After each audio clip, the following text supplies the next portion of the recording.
Hello, this is Anviti. Welcome to the news with NDTV. It's Friday, July 25th, and coming up in today's episode. Centre tells Parliament Rs 295 crore spent on Prime Minister Modi's foreign visits from 2021 to 24. Opposition to host farewell for Dhankhar after government snub. Government blocks 25 OTT platforms over obscene content. And Macron's Palestine announcement at United Nations sparks backlash from Washington and Tel Aviv.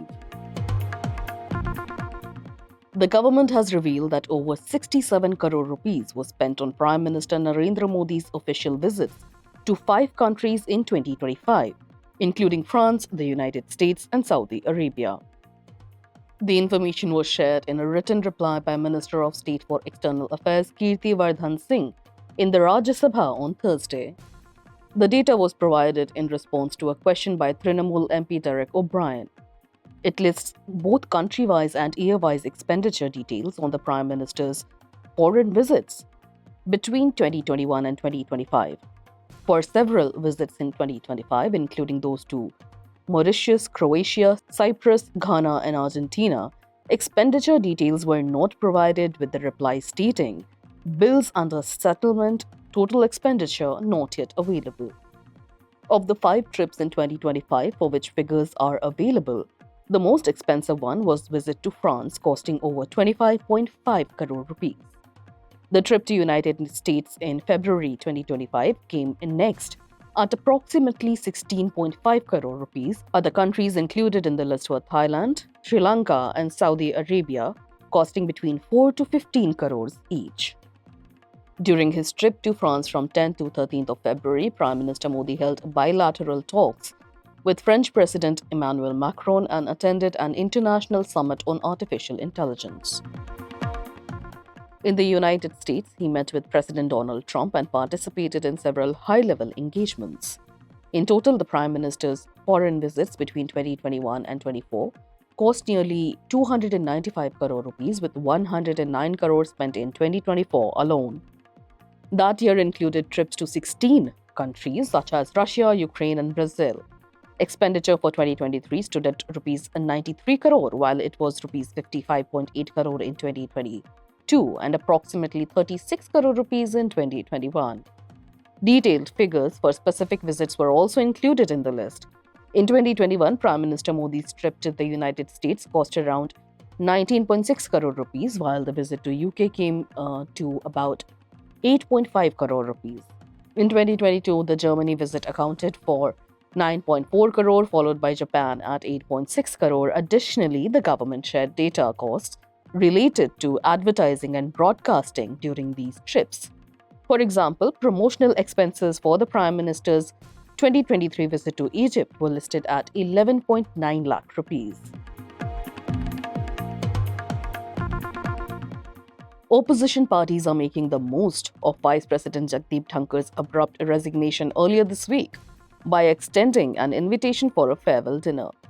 The move comes after the 74-year-old was not given an opportunity to deliver a customary farewell speech in the Rajya Sabha. Meanwhile, the United Opposition India Bloc is reportedly planning to throw a hat in the vice presidential race with a united nomination. The dinner is being positioned by the opposition as a symbolic gesture to acknowledge Mr. Dhankhar's term in office after what they describe as an incomplete send-off by the government. Sources say the former vice president is unlikely to attend, but the invitation itself is being seen as a statement.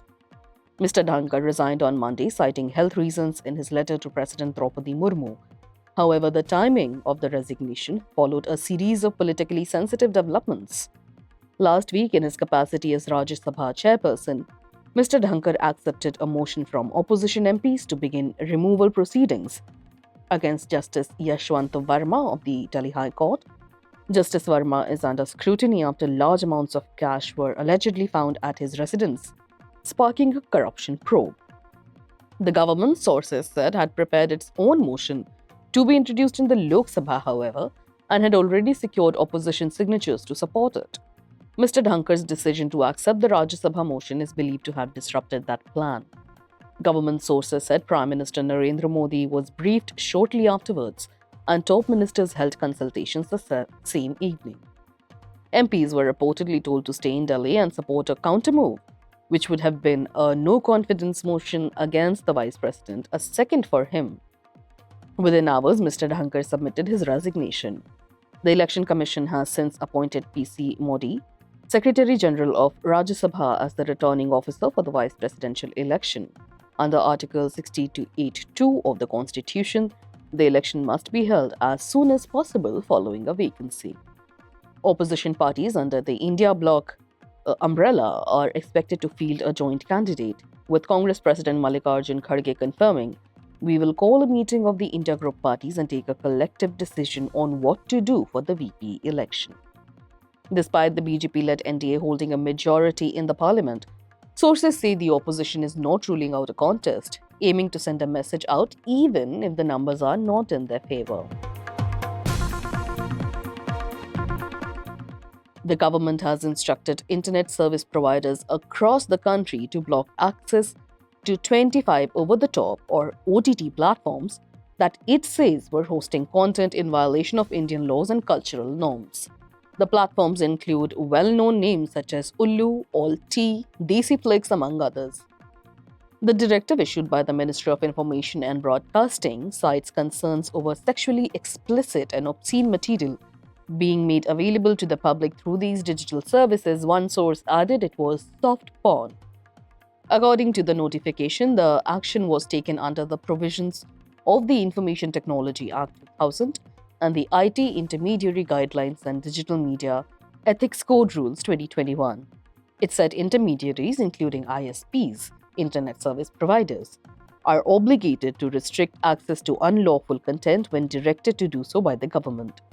The MIB has stated that the affected platforms had been found in violation of several laws, including Section 67 and Section 67A of the IT Act, which deal with obscene material in electronic form.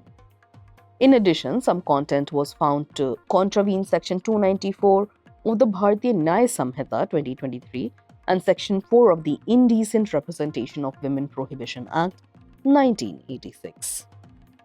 The list of blocked apps include Big Shots app, BoomX, Navarasa Lite, Gulab app, Kangan app, Bull app, Jalwa app, Wow Entertainment, Look Entertainment, Hit Prime, Finio, ShowX, Sol Talkies, Adda TV, HotX VIP, Halchal app, MoodX, NeonX VIP, Fugi, Mojflix, and Triflix. Quote, MIB has also intimidated to the Director, Department of Telecommunications with a request to facilitate compliance by the ISPs, reports said, highlighting coordination across government departments. This move comes in the backdrop of a growing debate around digital content regulation. In April this year, the Supreme Court heard a petition seeking a ban on sexually explicit content on OTT and social media platforms. While the bench remarked, "It is not our domain, you do something," it acknowledged the importance of government-led action in the matter. The latest order reinforces the government's focus on regulating online platforms and ensuring that digital media adheres to Indian legal and ethical standards. ISPs have been asked to take swift action to block public access to the listed platforms within India. The United States and Israel have sharply criticized French President Emmanuel Macron's decision to formally recognize a Palestinian state at the upcoming United Nations General Assembly meeting in September. France will become the most powerful European nation to take such a step, joining 142 countries that already recognize or plan to recognize Palestinian statehood. Reacting to the announcement, US Secretary of State Marco Rubio called the move reckless and a slap in the face of the victims of October 7th attack. In a post on social media, he said this reckless decision only serves Hamas propaganda and sets back peace. Notably, according to official figures, over 59,000 civilians, women and children mostly, Palestinians have been killed by Israeli action since Hamas's October 2023 attack and the ensuing Israeli military operations in Gaza, while 1,219 Israelis were killed, mostly soldiers, in the war. Israeli Prime Minister Benjamin Netanyahu also condemned Macron's decision, stating it rewards terror and risks creating another Iranian proxy. He added this would be a launchpad to annihilate Israel, not to live in peace beside it. Israel's Deputy Prime Minister and Justice Minister Yaron Levin called the decision a black mark on French history and direct aid to terrorism. He further said it was time to apply Israeli sovereignty over the West Bank, which Israel has occupied since 1967. France's move comes amid increasing international concern over the worsening humanitarian crisis in Gaza, where more than 2 million Palestinians face food shortages, displacement, and lack of medical aid. The World Health Organization has described the crisis as man-made, with France pointing to Israel's blockade as a key factor. Israel, however, denies any responsibility for the hunger crisis. Announcing the decision on Thursday, Macron said, and I'm quoting, "The urgent priority today is to end the war in Gaza and rescue the civilian population. We must finally build the state of Palestine and ensure its viability," unquote. The move was welcomed by both Palestinian Authority and Hamas. Senior Palestinian official Hussein al-Sheikh said it reflects France's commitment to international law. Hamas described the recognition as a positive step and urged other nations to follow France's example. Other countries have recently moved in a similar direction. Spain, Norway, Ireland, and Slovenia have formally recognized a Palestinian state since the start of the current conflict. UK Prime Minister Keir Starmer said a ceasefire would put us on a path to the recognition of a Palestinian state and confirmed upcoming talks with France and Germany. That's all for today. You were listening to the news with NDTV, your daily newspaper and TV bulletin in a compact podcast. If you want to catch up with the day's events in a hurry, do remember to subscribe to the news with NDTV on Apple, Spotify, and the NDTV News app. This is your host Anviti, signing off.